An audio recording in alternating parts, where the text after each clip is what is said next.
નિષ્ણાંત અંબાલાલ પટેલને ઠંડીને લઈ અને મોટી આગાહી સામે આવી છે।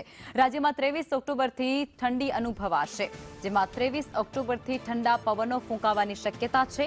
નવેમ્બરમાં પશ્ચિમી વિપક્ષને તાપમાનમાં મોટા ફેરફાર થશે તેવું હવામાન નિષ્ણાંત અંબાલાલ પટેલ જણાવી રહ્યા છે।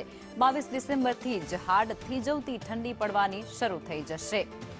તો આ જે આગાહી છે તે હવામાન નિષ્ણાંત અંબાલાલ પટેલ દ્વારા કરવામાં આવી રહી છે, જેમાં તાપમાન ઘટશે અને ઠંડીનું જોર વધશે। 22 ડિસેમ્બરથી જ હાડ થીજવતી ઠંડી પડશે, એટલે કે હવે ઠંડી માટે તમામ વ્યક્તિઓ તૈયાર થઈ જવું જોઈએ, કારણ કે આગાહી ઠંડીની થઈ ચૂકી છે।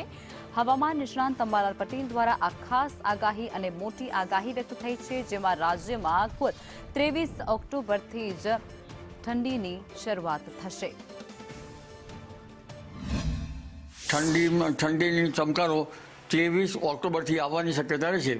23 ઓક્ટોબરથી ઠંડા પવનો ફૂંકાવાની શક્યતા રહેશે અને ડિસેમ્બરની શરૂઆતમાં કંઈક હળવી ઠંડીનો અહેસાસ થવાની શક્યતા રહેશે। લગભગ 22 ડિસેમ્બરથી દેશના ઉત્તરીય પર્વતીય પ્રદેશોમાં ભારે હિમવર્ષા થશે। ઉત્તર ભારતમાં લગભગ હિમચાદર જોવા મળશે અને ટોચના ભાગો બરફ આચ્છાદિત થઈ જશે।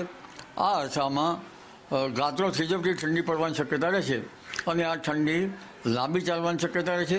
ખરી ઠંડી તો 22 ડિસેમ્બરથી લગભગ 10-12 ફેબ્રુઆરી વચ્ચે રહેવાની શક્યતા રહેશે, જેમાં કોઈ ભાગમાં ન્યૂનતમ તાપમાન 8 ડિગ્રી સેલ્સિયસ કે તેથી ઓછું થવાની શક્યતા રહે।